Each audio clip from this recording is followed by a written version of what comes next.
Andhra Pradesh polytechnic common entrance test AP POLYCET 2026 ఫలితాలు ఈ రోజు విడుదలయ్యాయి. ఏపీ విద్యాశాఖ మంత్రి నారా లోకేష్ సామాజిక మాధ్యమం ఎక్స్ వేదికగా ఈ ఫలితాలను ప్రకటించారు. ఈసారి పరీక్షల్లో రికార్డు స్థాయిలో విద్యార్థులు పాల్గొనగా మొత్తం ఉత్తీర్ణత శాతం 91.37% నమోదైంది. Andhra Pradesh polytechnic common entrance test AP POLYCET 2026 ఫలితాలు ఈ రోజు విడుదలయ్యాయి. ఏపీ విద్యాశాఖ మంత్రి నారా లోకేష్ సామాజిక మాధ్యమం ఎక్స్ వేదికగా ఈ ఫలితాలను ప్రకటించారు. ఈసారి పరీక్షలో రికార్డు స్థాయిలో విద్యార్థులు పాల్గొనగా మొత్తం ఉత్తీర్ణత శాతం 91.37% నమోదైంది. ఈ సంవత్సరం ఏపీ పాలిసెట్ కోసం మొత్తం 1,77,581 మంది విద్యార్థులు నమోదు చేసుకున్నారు. వీరిలో 1,63,008 మంది విద్యార్థులు పరీక్షకు హాజరయ్యారు. పరీక్ష రాసిన వారిలో 1,48,950 మంది విద్యార్థులు అర్హత సాధించడం విశేషం. ఈ ఫలితాలు రాష్ట్రంలోని పాలిటెక్నిక్ విద్యకు ఉన్న ప్రాధాన్యాన్ని ప్రతిబింబిస్తున్నాయని విద్యాశాఖ అధికారులు తెలిపారు. ఈసారి మొత్తం 91.37% ఉత్తీర్ణతగా నమోదైంది. గత సంవత్సరాలతో పోలిస్తే ఇది మంచి ఫలితంగా అధికారులు భావిస్తున్నారు. విద్యార్థుల కృషి, ఉపాధ్యాయుల మార్గదర్శకత్వం ఈ ఫలితాలకు కారణమని అభిప్రాయపడ్డారు. ఈసారి ఫలితాల్లో బాలికలు బాలుర కంటే మెరుగైన ప్రదర్శన కనబరిచారు. బాలికల ఉత్తీర్ణత శాతం 93.57% నమోదైంది. ఇది మహిళా సాధికారత దిశగా ఆంధ్రప్రదేశ్ ప్రభుత్వం చేస్తున్న ప్రయత్నాలకు నిదర్శనంగా అధికారులు భావిస్తున్నారు. గుంటూరు ఛానల్ ఆధునికీకరణతో పాటు పొడిగింపు చేస్తున్నామని కేంద్ర మంత్రి పెమ్మసాని చంద్రశేఖర్ వెల్లడించారు. వైసీపీ ప్రభుత్వంలో గుంటూరు ఛానల్ పనులను పట్టించుకోలేదని ధ్వజమెత్తారు. ఈ ఛానల్ పనులను ముందుకు తీసుకువెళ్లలేదని, నిర్లక్ష్యంగా వదిలేశారని ఆగ్రహించారు. తమ ప్రభుత్వంలో ఈ ఛానల్ను 47 నుంచి 74 కిలోమీటర్ల వరకు పొడిగిస్తున్నామని తెలిపారు. 70 కోట్లు ఈ ఛానల్ పొడిగింపునకు అవసరమైన భూమిని కేటాయించామని వివరించారు. ప్రతిపాడు నియోజకవర్గంలో గుంటూరు ఛానల్ ను కేంద్ర మంత్రి పెమ్మసాని చంద్రశేఖర్, ఎమ్మెల్యే రామాంజనేయులు పరిశీలించారు. ఈ సందర్భంగా పెమ్మసాని చంద్రశేఖర్ మాట్లాడుతూ ప్రతిపాడు ప్రాంతానికి గుంటూరు ఛానల్ చాలా ముఖ్యమైనదని కేంద్ర మంత్రి పెమ్మసాని చంద్రశేఖర్ వ్యాఖ్యానించారు. గుంటూరు ఛానల్లో ఫ్లో లేకపోవడంతో రైతులు ఇబ్బంది పడుతున్నారని పేర్కొన్నారు. గుంటూరు ఛానల్లో గుర్రపు డెక్క పేరుకుపోతుందని చెప్పుకొచ్చారు. తమ ప్రభుత్వంలో ఈ ఛానల్ను 47 నుంచి 74 కిలోమీటర్ వరకు పొడిగిస్తున్నామని తెలిపారు. 70 కోట్ల రూపాయలు ఈ ఛానల్ పొడిగింపునకు అవసరమైన భూమిని కేటాయించామని వివరించారు. 75,000 ఎకరాల సాగు, 50 గ్రామాలకు తాగునీరు అందుతాయని వెల్లడించారు. ఆధునీకరణ కోసం 369 కోట్ల రూపాయలతో ప్రస్తుతం పరిపాలనా పరమైన అనుమతి ఇచ్చామని పెమ్మసాని చంద్రశేఖర్ పేర్కొన్నారు. ఎమ్మెల్యే బోర్ల రామాంజనేయులు మాట్లాడుతూ వైసీపీ హయాంలో రైతులను ఇబ్బంది పెట్టారని తీవ్ర ఆగ్రహం వ్యక్తం చేశారు. రైతులను సీఎం చంద్రబాబు ఆదుకుంటున్నారని తెలిపారు. గుంటూరు ఛానల్ ఆధునీకరణ పొడిగిస్తామని చంద్రబాబు ఎన్నికల ముందు హామీ ఇచ్చారని ప్రస్తావించారు. టీడీపీ హయాంలో గతంలో ఇచ్చిన గుంటూరు ఛానల్ ఆధునీకరణ పొడిగింపును వైసీపీ హయాంలో రద్దు చేశారని బోర్ల రామాంజనేయులు ధ్వజమెత్తారు. ఇప్పుడు ఉన్నటువంటి గుంటూరు ఛానల్ తీసుకుంటే 47 కిలోమీటర్ల వరకు ఈ రోజున ఉంది. అయితే 47 కిలోమీటర్ల వరకు ఉంది, కానీ ఇందులో 2 ముఖ్యమైనవి ఉన్నాయి. ఒకటి, స్లోప్ కరెక్ట్గా లేకపోవటం వల్ల వాటర్ ఎక్కడికక్కడ నిలబడటం, గుర్రపు డెక్క పేరుకుపోవటం, సంవత్సరానికి 3 సార్లు తీయాల్సినటువంటి పరిస్థితి. గత 5 సంవత్సరాల ప్రభుత్వంలో వీటిని కనుక పట్టించుకోకపోతే వాటర్ ఫ్లో ఉండదు. వాటర్ ఫ్లో లేకపోవటం వల్ల డ్రింకింగ్ వాటర్ సమస్య, ముఖ్యంగా రైతులకి ఈల్డ్ లేకపోవటం, ఆ మెయింటైన్ చేయకపోవటం వల్ల. అయితే ప్రభుత్వం వచ్చిన వెంటనే ఈ మెయింటెనెన్స్ అనేది రెగ్యులర్గా చేస్తూ ఉన్నాం. చేసినప్పటికీ ఇప్పుడు కూడా చూస్తే మీకు విపరీతంగా గుర్రపు డెక్క పేరుకుపోయింది. సంవత్సరానికి 3 సార్లు చేయాల్సినటువంటి పరిస్థితి. సో దీన్ని ఏ విధంగా చేయాలి? ఒకటి. రెండోది, దీన్ని ఎక్స్టెండ్ చేసి, ఉన్న ఛానల్ని ఎక్స్టెండ్ చేసి ఎడిషనల్గా ఉన్నటువంటి గ్రామాలకు ఏ విధంగా 2 సాగునీరు, త్రాగునీరు ఇవ్వాలనేది ప్రభుత్వ ఉద్దేశం. అది ఈ రోజులో ఉన్నటువంటి సమస్య కాదు, ఎప్పటి నుంచో ఈ ప్రాంత రైతులు కోరుకున్నటువంటి విషయం. ఇప్పుడు 47 కిలోమీటర్లు ఉన్నటువంటి ఛానల్ని 74 కిలోమీటర్ల వరకు పెంచే విధంగా Guntur channel extension last year బడ్జెట్లో పెట్టాం. మనం పెట్టినప్పుడు 70 కోట్లతోటి ల్యాండ్ ఎక్విజిషన్కి మనం అన్ని నోటీసులు ఇచ్చాం. అప్పటి వరకు దాంట్లో 11 కోట్లు మొన్నటి వరకు చెల్లించారు. ఇంకొక 60 కోట్లు చెల్లించాల్సిన విషయం ఉంది. అది కూడా ఈరోజు చంద్రబాబు నాయుడు గారితో ఈరోజు మేము మాట్లాడుతూ ఉన్నాం. కొంచెం రెవెన్యూ ఇష్యూస్ ఉండటం వల్ల అవి కూడా ఎట్టి పరిస్థితుల్లో నెక్స్ట్ 2-3 నెలల్లో లోపే ఆ డబ్బులు కూడా ఇచ్చేస్తే, ఎందుకంటే ఇది కాంట్రాక్టర్ ఇంతకుముందు రేట్స్ తోటి చేయడానికి ముందుకొచ్చారు. ఆ గుంటూరు ఛానల్ ఎక్స్టెన్షన్ వర్క్ ఇమీడియట్గా స్టార్ట్ అవుతుంది. 5 రాష్ట్రాల ఎన్నికల్లో భారతీయ జనతా పార్టీ 3 రాష్ట్రాల్లో విజయ దుందుబి మోగించిందని బీజేపీ రాష్ట్ర అధ్యక్షులు పీవీఎన్ మాధవ్ తెలిపారు. ముఖ్యంగా పశ్చిమ బెంగాల్లో మమతా బెనర్జీ నిరంకుశ రౌడీ పాలనకు అంతమొందిస్తూ పశ్చిమ బెంగాల్ ప్రజలిచ్చిన తీర్పు యావత్ దేశంలో ప్రతి వ్యక్తి ఆనంద డోలికల్లో ఉన్నారని అన్నారు. భారతీయ జనతా పార్టీ కార్యకర్తలకు అత్యంత ఉత్సాహవంతంగా గొప్ప విజయాన్ని సాధించడం జరిగిందని తెలిపారు. పశ్చిమ బెంగాల్, పుదుచ్చేరి, అస్సాంలో బీజేపీ విజయ దుందుబి మోగించిన సందర్భంగా విజయవాడ పశ్చిమ నియోజకవర్గం ఎమ్మెల్యే సుజనా చౌదరి కార్యాలయం నుంచి విజయోత్సవ ర్యాలీని నిర్వహించారు. బీజేపీ రాష్ట్ర అధ్యక్షుడు పీవీఎన్ మాధవ్, ఎన్టీఆర్ జిల్లా అధ్యక్షుడు అడ్డూరి శ్రీరామ్, ఎన్డీఏ నాయకులు, కార్యకర్తలు పెద్ద ఎత్తున పాల్గొన్నారు. విజయోత్సవ ర్యాలీని మాధవ్ ప్రారంభించారు. ఈ సందర్భంగా ఆయన మాట్లాడుతూ బీజేపీ వ్యవస్థాపకులు డాక్టర్ శ్యామ్ ప్రసాద్ ముఖర్జీ పుట్టిన ఊరు భారతీయ జన్ సంఘ్ ప్రారంభంలో బెంగాల్ నుంచి 1 సీటు వచ్చిందని అక్కడి నుంచి ప్రస్థానం ప్రారంభమైందన్నారు. బీజేపీ 75 వసంతాలు పూర్తి చేసుకున్న సందర్భంలో పశ్చిమ బెంగాల్లో విజయం తమకు తీపి గుర్తును ఇస్తోందన్నారు. ఇదొక చారిత్రాత్మక విజయమని, నరేంద్ర మోదీ నాయకత్వంలో ఇటువంటి అనేక అద్భుతాలు దేశవ్యాప్తంగా జరుగుతున్నాయని, దేశవ్యాప్తంగా ఎన్డీఏ ప్రభుత్వాలు ఉండడం దేశానికి మహర్దశ పట్టడానికి తార్కాణమన్నారు. మమతా బెనర్జీ నేతృత్వంలో అక్కడ అనేక అరాచకాలు, బంగ్లాదేశీల చొరబాట్లకు అలవాలంగా మార్చుకున్న నేపథ్యంలో బెంగాల్ విజయం తమకు పెద్ద ఎత్తున ఆనందాన్ని ఇస్తోందన్నారు.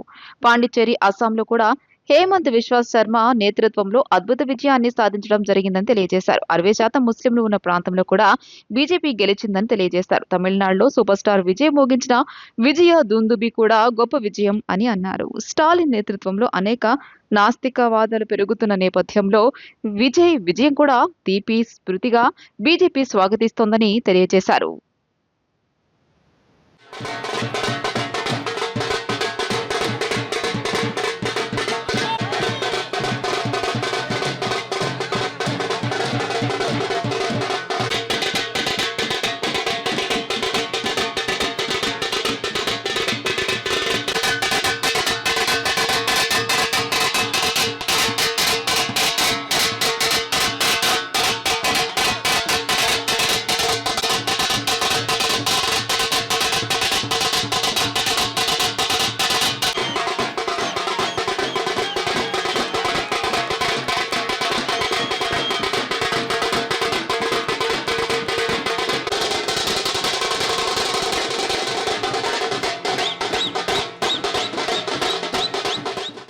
బెంగాల్ విజయం అందరికీ ఒక తీపి గుర్తుని ఇవ్వటం జరుగుతుంది.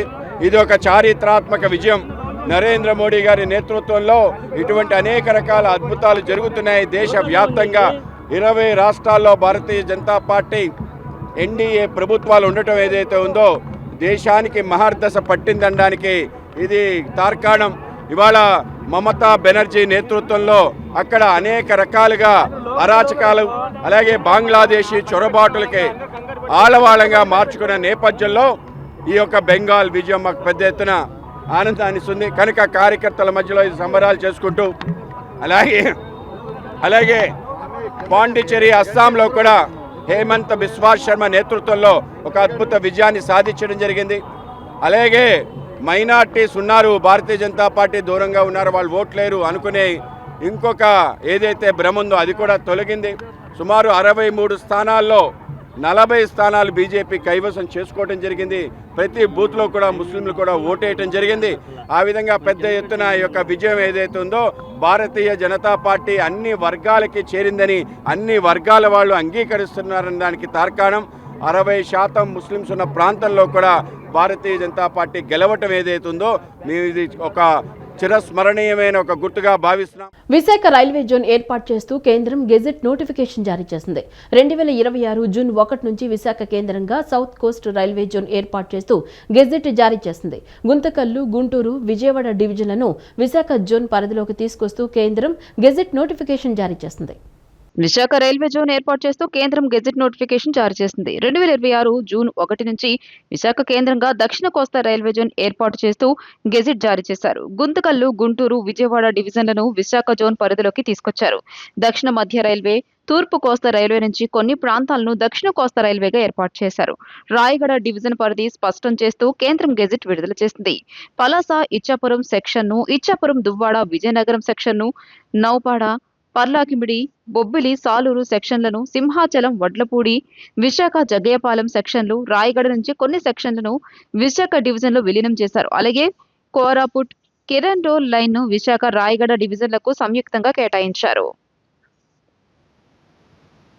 ప్రపంచవ్యాప్తంగా ఫ్యాసిజం జడలు విప్పి నాట్యం చేస్తోందని, దాని విషపు కోరలు సమాజాన్ని భస్మీపటలం చేస్తున్నాయని సిపిఐ రాష్ట్ర కార్యదర్శి ఈశ్వరయ్య అన్నారు. ఇటువంటి పరిస్థితుల్లో కార్ల్ మార్క్స్ రచించిన సిద్ధాంతం స్ఫూర్తిదాయకమని తెలిపారు. ప్రపంచ కార్మికులారా ఏకం కండి అని నినదించిన, ఆర్థిక దోపిడీకి వ్యతిరేకంగా నిలబడ్డా, సమాజంలో నూతన రాజకీయ ఆర్థిక ప్రత్యామ్నాయం నిర్మించిన, అది కార్ల్ మార్క్స్ సిద్ధాంతంతోనే ప్రత్యామ్నాయ విధానం అమలవుతోందన్నారు. చల్లపల్లి బంగ్లా సమీపంలోని కార్ల్ మార్క్స్, ఏంగెల్స్ విగ్రహాల వద్ద వామపక్షాల ప్రజా సంఘాల నేతృత్వంలో కార్ల్ మార్క్స్ 208వ జయంతిని ఘనంగా నిర్వహించారు. వామపక్ష పార్టీల నాయకులు పాల్గొని నివాళులు అర్పించారు. ఈ సందర్భంగా సిపిఐ రాష్ట్ర కార్యదర్శి ఈశ్వరయ్య మాట్లాడుతూ, కమ్యూనిస్టుల పని అయిపోయింది, ఇక వారు ఏమీ చేయలేరని విస్తృతంగా దుష్ప్రచారం చేస్తున్నారని, కార్ల్ మార్క్స్ రచించిన పెట్టుబడి అనే గ్రంథమే ప్రపంచ దేశాలు ఆర్థిక సంక్షోభం నుంచి బయటపడడానికి తోడ్పడుతున్నాయని తెలియజేశారు. కమ్యూనిస్టులు అనేది వ్యక్తుల ప్రాతిపదికన లేక బూర్జువా రాజకీయాల తాయిలాల ప్రాతిపదికన నిర్మితమైంది కాదన్నారు. ఇదొక సిద్ధాంతపరమైన భావజాలంతో కూడుకున్నదని, భవిష్యత్తులో మరింత పెద్ద ఎత్తున మార్క్స్ రచనలు అధ్యయనం చేయడం ద్వారా సమాజ హితం కోసం పోరాటం చేయాలని అన్నారు.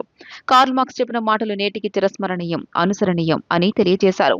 వామపక్ష పార్టీల నేతలు మాట్లాడుతూ, ఫ్యాసిస్టు శక్తులు, మతోన్మాద శక్తులు ప్రజల హక్కులను హరిస్తున్న నేపథ్యంలో కార్మిక పోరాటాలు ఉధృతమవుతున్నాయని, ఈ పోరాటాలను బలపరుస్తూ కమ్యూనిస్టులు కార్మిక వర్గంతో కలిసి భారతదేశంలో ప్రజల విముక్తిని సాధించడానికి మార్క్స్ జయంతి సందర్భంగా ప్రతినబూనుతున్నట్లు తెలియజేశారు. ప్రపంచ కార్మికులారా ఏకం కండి అని చెప్పి నినదించిన, అదేవిధంగా ఆర్థిక దోపిడీకి వ్యతిరేకంగా నిలబడ్డ, సమాజంలో ఒక నూతన రాజకీయ ఆర్థిక ప్రత్యామ్నాయాన్ని నిర్మించిన, అది కార్ల్ మార్క్స్ యొక్క సిద్ధాంతం ద్వారానే ప్రత్యామ్నాయ విధానం అమలు అవుతున్నటువంటిది. ఈ దశలో ప్రపంచ ప్రజలకు కానీ, రాష్ట్ర ప్రజలకు కానీ, దేశ ప్రజలందరికీ కూడా పిలుపునిస్తూ ఉన్నాం. కమ్యూనిస్టుల పని అయిపోయింది, ఇంకా కమ్యూనిస్టులు ఏమీ చేయలేరనేటువంటి పద్ధతుల్లో విస్తృతమైనటువంటి ఒక దుష్ప్రచారాన్ని చేపడుతున్న నేపథ్యంలో 208 సంవత్సరాల తర్వాత కూడా మార్క్స్ రచించినటువంటి పెట్టుబడి అనేటువంటి గ్రంథం ప్రపంచ దేశాల్లో ఉన్నటువంటి పెద్ద పెద్ద దేశాలను చెప్పుకునేటువంటి దేశాల్లో ఆర్థిక సంక్షోభం వస్తే, ఆ ఆర్థిక సంక్షోభం నుంచి బయటపడడానికి పెట్టుబడిని మళ్ళొకసారి అధ్యయనం చేసి ఆ దేశాలు బయటపడ్డాయి. మరి ఆ నేపథ్యంలోనే కమ్యూనిజం అనేటువంటిది కేవలం వ్యక్తుల ప్రాతిపదికపైనో లేదా బూర్జువా రాజకీయ పార్టీలాగా తాయిలాల ప్రాతిపదికపైనో నిర్మితమైనటువంటిది కాదు. ఇది ఒక సిద్ధాంతపరమైనటువంటి భావజాలంతో కూడినటువంటిది. రెండవ ప్రపంచ యుద్ధం తర్వాత సోవియట్ యూనియన్ కుప్పకూలక ముందు ప్రపంచంలో అక్రమ యుద్ధాలు జరగకుండా ఆపినటువంటి చరిత్ర ఉంది. దానికి భిన్నంగా ఈరోజు ప్రపంచం యావత్తు యుద్ధ ప్రభావానికి లోబోతా ఉంది. అందువల్లనే కార్ల్ మార్క్స్ అందులో చెప్పినటువంటి ఒక సూత్రం ఉంది. అది ప్రపంచ ప్రజానీకమే చరిత్రను నిర్మిస్తారు, ప్రజలే చరిత్ర నిర్మాతలని. ఆ రకంగా కార్మిక వర్గం తమ కష్టాలని తీర్చుకోవడానికి తమకు చేతనైన పద్ధతుల్లో ఆందోళనలు చేస్తూ, పోరాటాలు చేస్తూ, అనుభవాలు గడిస్తూ అంతిమంగా కార్మిక వర్గం తన రాజ్యాన్ని స్థాపించుకుంటుందని, భారతదేశ అనుభవం కూడా అందుకు మినహాయింపు కాదు. ఏ రోజు ఫాసిస్టు శక్తులు, మతోన్మాద శక్తులు ప్రజల హక్కుల్ని హరిస్తున్నటువంటి నేపథ్యంలో కార్మిక పోరాటాలు ఉధృతమవుతున్నాయి. డ్రగ్స్ రహిత ఎన్టీఆర్ జిల్లా మనందరి బాధ్యత అని నగర పోలీస్ కమిషనర్ ఎస్వి రాజశేఖర్ బాబు అన్నారు. డ్రగ్స్ ఫ్రీ క్యాంపస్ మరియు విద్యార్థులకు శిక్ష కాదు, వారి మార్పే మా లక్ష్యం అనే నినాదాలతో డ్రగ్స్ పై దండయాత్ర 3.0 కార్యక్రమాన్ని నిర్వహించనున్నట్లు తెలిపారు. కళాశాలల్లో ఈగల్ క్లబ్స్ ఏర్పాటు చేసి అవగాహన పెంచాలని, డ్రగ్ టెస్టుల అనంతరం డ్రగ్ టెస్టెడ్ క్యాంపస్ మరియు డ్రగ్ ఫ్రీ క్యాంపస్ ఈ సర్టిఫికేట్లు అందజేయబడతాయని తెలిపారు. ఎన్టీఆర్ జిల్లా పోలీస్ కమిషనరేట్ పరిధిలో డ్రగ్స్ నిర్మూలనకు మరింత కట్టుదిట్టమైన చర్యలు తీసుకుంటూ డ్రగ్స్ పై దండయాత్ర 3.0 కార్యక్రమ ఏర్పాట్లపై మరియు విధి విధానాలపై పోలీస్ కమిషనర్ ఎస్వి రాజశేఖర్ బాబు సమీక్షా సమావేశం నిర్వహించారు. ఈ సమావేశంలో ఎన్టీఆర్ జిల్లాలోని అన్ని కళాశాలల ప్రిన్సిపల్స్, వైస్ ప్రిన్సిపల్స్ మరియు పోలీస్ అధికారులు, ప్రముఖ డాక్టర్లు, ఎన్జీఓలతో సమావేశమయ్యారు. డ్రగ్స్ ఫ్రీ క్యాంపస్ మరియు విద్యార్థులకు శిక్ష కాదు, వారి మార్పే మా లక్ష్యం అనే నినాదాలతో ఈ కార్యక్రమాన్ని నిర్వహిస్తున్నట్లు తెలియజేశారు. ఈ కార్యక్రమాన్ని కళాశాలల ప్రిన్సిపల్స్, వైస్ ప్రిన్సిపల్స్ అభినందిస్తూ పూర్తి సహకారం అందిస్తామని తెలిపారు. ఈ సమీక్షా సమావేశానికి పోలీస్ అధికారులు మరియు 160 మంది కళాశాల ప్రిన్సిపల్స్, వైస్ ప్రిన్సిపల్స్ హాజరయ్యారు. ఈ సందర్భంగా కమిషనర్ మాట్లాడుతూ, ఇప్పటికే డ్రగ్స్ పై దండయాత్రలో భాగంగా 34 రోజుల పాటు 550 కిలోమీటర్ల సైకిల్ యాత్ర నిర్వహించి ప్రజల్లో అవగాహన కల్పించడం జరిగిందన్నారు. అనంతరం పరీక్ష చేద్దాం, మత్తును వదిలేద్దాం అనే నినాదంతో డ్రగ్స్ పై దండయాత్ర 2.0 కార్యక్రమం నిర్వహించారన్నారు. ఈ కార్యక్రమంలో భాగంగా సుమారు 5,000 మందికి డ్రగ్స్ టెస్టులు నిర్వహించగా 1,100 మందిలో డ్రగ్ వినియోగం ఉన్నట్లు గుర్తించారన్నారు. పాజిటివ్ కేసుల మూలాలను గుర్తించి నెట్వర్క్ ను ఛేదించే చర్యలు కొనసాగుతున్నాయని తెలిపారు. ప్రస్తుతం డ్రగ్ ఫ్రీ క్యాంపస్ లక్ష్యంతో దండయాత్ర 3.0 చేపట్టబడిందని అన్నారు. కళాశాలలో ఈగల్ క్లబ్స్ ఏర్పాటు చేసి అవగాహన పెంచాలని, డ్రగ్స్ టెస్టుల అనంతరం డ్రగ్ టెస్టెడ్ క్యాంపస్ మరియు డ్రగ్ ఫ్రీ క్యాంపస్ ఈ సర్టిఫికెట్లు అందజేయబడతాయని తెలియజేశారు. కళాశాల ఉపాధ్యాయులు మాట్లాడుతూ ఈ కార్యక్రమం యువతలో విపరీతమైన అవగాహన తీసుకువచ్చిందని, కేవలం అవగాహన కాకుండా కార్యాచరణ చేపట్టడం అభినందనీయమని తెలియజేశారు. ఈ కార్యక్రమంలో డీసీపీల కృష్ణకాంత్ పటేల్, కేజీవి సరిత, షిరీన్ బేగం, తిరుమలేశ్వర్ రెడ్డి, లక్ష్మీనారాయణ, ఏడీసీపీలు, ఏసీపీలు, ఇన్స్పెక్టర్లు, వైద్యులు, స్వచ్ఛంద సంస్థలు మరియు కళాశాల ప్రతినిధులు పాల్గొన్నారు. పాయకాపురం కే కన్వెన్షన్ లో ది అమరావతి వాయిస్ పత్రిక జర్నలిస్ట్ శ్రీనివాస్ రచించిన నిలబడిన మనిషి పుస్తకావిష్కరణ మహోత్సవం నిన్న ఘనంగా నిర్వహించారు. ఈ కార్యక్రమానికి ముఖ్య అతిథిగా ప్రభుత్వ విప్, విజయవాడ సెంట్రల్ నియోజకవర్గ ఎమ్మెల్యే బోండా ఉమామహేశ్వరరావు హాజరై పుస్తకాన్ని ఆవిష్కరించి రచయితను సత్కరించారు. ఈ సందర్భంగా బోండా ఉమా మాట్లాడుతూ సమాజ గమనాన్ని నిర్దేశించడంలోనూ వాస్తవాలను ప్రజల ముందుకు తీసుకురావడంలోనూ జర్నలిస్టుల పాత్ర అమూల్యమని అన్నారు. అట్టడుగు వర్గాల సమస్యలను వెలుగులోకి తెచ్చి ప్రభుత్వం ప్రజల మధ్య వారధిగా జర్నలిస్టులు చేస్తున్న సేవ ప్రశంసనీయమని అన్నారు. నిలబడిన మనిషి అనే పుస్తక శీర్షికకు తగిన విధంగా రచయిత తన భావాలను అద్భుతంగా ఆవిష్కరించారని కొనియాడారు. రచయిత శ్రీనివాస్ మాట్లాడుతూ విజయవాడ సెంట్రల్ నియోజకవర్గంలో ఎమ్మెల్యే బోండా ఉమా చేసిన అభివృద్ధి పనులను ప్రశంసించారు. ప్రజా సమస్యల పరిష్కారంలో ఆయన చూపుతున్న చొరవ, మౌలిక సదుపాయాల అభివృద్ధిలో తీసుకుంటున్న చర్యలు ఆదర్శప్రాయమని తెలిపారు.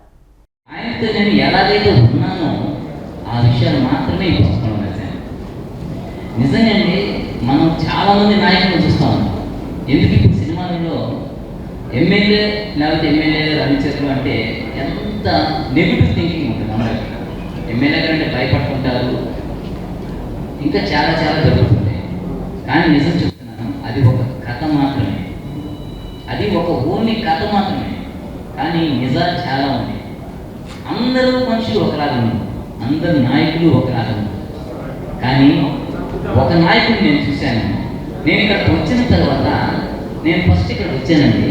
నేను ఇక్కడికి వచ్చిన తర్వాత నా పేపర్ తీసుకొని నేను ఎమ్మెల్యే గారి ముందుకు వెళ్ళాను.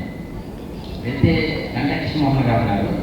ఆయన నేనెవరో తెలియదు, ఆయన నాకెవరో తెలియదు. ఏంటి అన్నారు, పేపర్ చూపించాను. లాభం ప్రశ్న దొరుకుతుంది ఏదో అన్నాను. అంతే వెళ్ళాను. వెళ్ళి లాభం కూర్చున్నాను. అప్పుడు ఫస్ట్ ఎమ్మెల్యే బోండా ఉమా గారిని నేను చూడటం కొంచెం భయం వేసింది. ఆయన చూడగానే సార్ నేను పలానా అన్నారు. అంతే. ఆ తర్వాత నుంచి ఆయనతో నా ప్రయాణం కొనసాగుతా. వన్ టౌన్ కాళేశ్వరం మార్కెట్ ప్రాంతంలో ట్రాఫిక్ పోలీసులు స్పెషల్ డ్రైవ్ నిర్వహించి ఆక్రమణలు తొలగించారు. ప్రజలకు ఇబ్బంది కలగకుండా ప్రతి ఒక్కరూ ట్రాఫిక్ రూల్స్ పాటిస్తూ పోలీస్ వారికి సహకరించి వ్యాపారం నిర్వహించాలని ఏసీపీ రామచంద్రరావు యజమానులకు సూచించారు.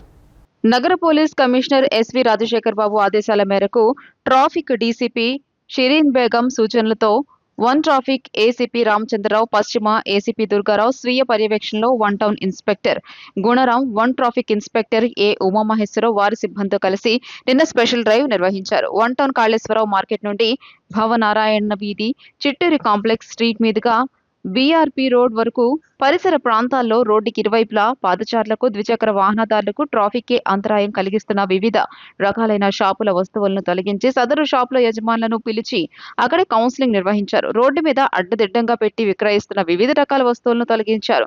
ఈ కార్యక్రమంలో ఎస్ఐలు Satyanarayana, Shravani, traffic SI Omkar, RSI Sridhar మరియు ట్రాఫిక్ సిబ్బంది పాల్గొన్నారు. కేరళలో కాంగ్రెస్ ఆధ్వర్యంలోని యూడీఎఫ్ కూటమి ఘన విజయం సాధించిందని కాంగ్రెస్ పార్టీ నేతలు పేర్కొన్నారు. ఏపీసీసీ ఉపాధ్యక్షుడు వి గురునాథం, నగర అధ్యక్షుడు నరహరిశెట్టి నరసింహారావు నేతృత్వంలో ఆంధ్రరత్న భవన్ వద్ద సంబరాలు నిర్వహించారు, మిఠాయిలు పంచారు. కేరళ విజయంతో కాంగ్రెస్ పార్టీలో ఆత్మవిశ్వాసం పెరిగిందన్నారు. ప్రజలకు మేలైన పరిపాలన అందిస్తామని తెలిపారు. కార్యక్రమంలో మీసాల రాజేశ్వరరావు, అన్సారీ తదితరులు పాల్గొన్నారు. ప్రియాంక గాంధీ గారు ఇచ్చినటువంటి వాగ్దానాలు, వారు దిగినటువంటి సంభాషణలు, ఎన్ని కుయుక్తులు పలిన మోడీ, అమిత్ షా ఇద్దరు కూడా అక్కడెక్కడ కూడా అక్కడ ఒక ఎంట్రుకు వాసి కూడా ఏం కదపలేకపోయారు. అది కాంగ్రెస్ పార్టీ స్టాండు. ఇవాళ దేశంలో ఇదొక మైలురాయి. కేరళ ఎన్నికల ద్వారా ఈ దేశంలో రేపు జరిగేటటువంటి ఎన్నికల్లో కూడా కాంగ్రెస్ పార్టీకి ఇది ఒక తొలిమెట్టుగా అవుతుందని కూడా భావన చేస్తూ హృదయపూర్వకమైనటువంటి కృతజ్ఞత వందనాలను కేరళ రాష్ట్ర ప్రజలకు, అక్కడ పనిచేసినటువంటి మా కేరళ కాంగ్రెస్ పార్టీ అధ్యక్షుల వారికి, అలాగే అక్కడ పనిచేసినటువంటి ఆ రాష్ట్రం నుంచి ఎన్నిక కాబడినటువంటి రాహుల్ గాంధీ గారు, అలాగే ప్రియాంక గాంధీ గారు, వాళ్ళందరూ కూడా పేరు పేరున ధన్యవాదాలు మల్లికార్జున ఖర్గే గారికి తెలియజేస్తూ, మరి అదే బాటలో ఇక్కడ కూడా వైఎస్ షర్మిలారెడ్డి గారు ఆంధ్రప్రదేశ్ కాంగ్రెస్ కమిటీ అధ్యక్షులు వారి నాయకత్వంలో కూడా కాంగ్రెస్ పార్టీ ముందుకు తీసుకెళ్ళి రేపు వచ్చే స్థానిక సంస్థ ఎన్నికల్లో కానీ తర్వాత వచ్చే ఎన్నికల్లో కూడా కాంగ్రెస్ పార్టీ ముందుంటుందని. ఎన్టీఆర్ జిల్లా కొండపల్లి శాంతినగర్ ప్రాంతంలో అక్రమంగా నిల్వ ఉంచిన రేషన్ బియ్యం గోదాంపై అధికారులు దాడులు నిర్వహించారు.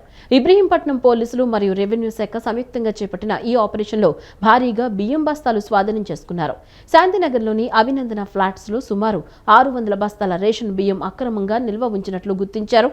ఈ సందర్భంగా ఇబ్రహీంపట్నం పీడీఎస్ ఎస్డిటి రామకృష్ణ మాట్లాడుతూ స్వాధీనం చేసుకున్న బియ్యం నిల్వలపై పూర్తిస్థాయి విచారణ కొనసాగుతోందని తెలిపారు. ఈ కేసులో అక్రమ రవాణాకు సంబంధించి డేరంగుల గోపిని పోలీసులు అదుపులోకి తీసుకుని విచారిస్తున్నారు.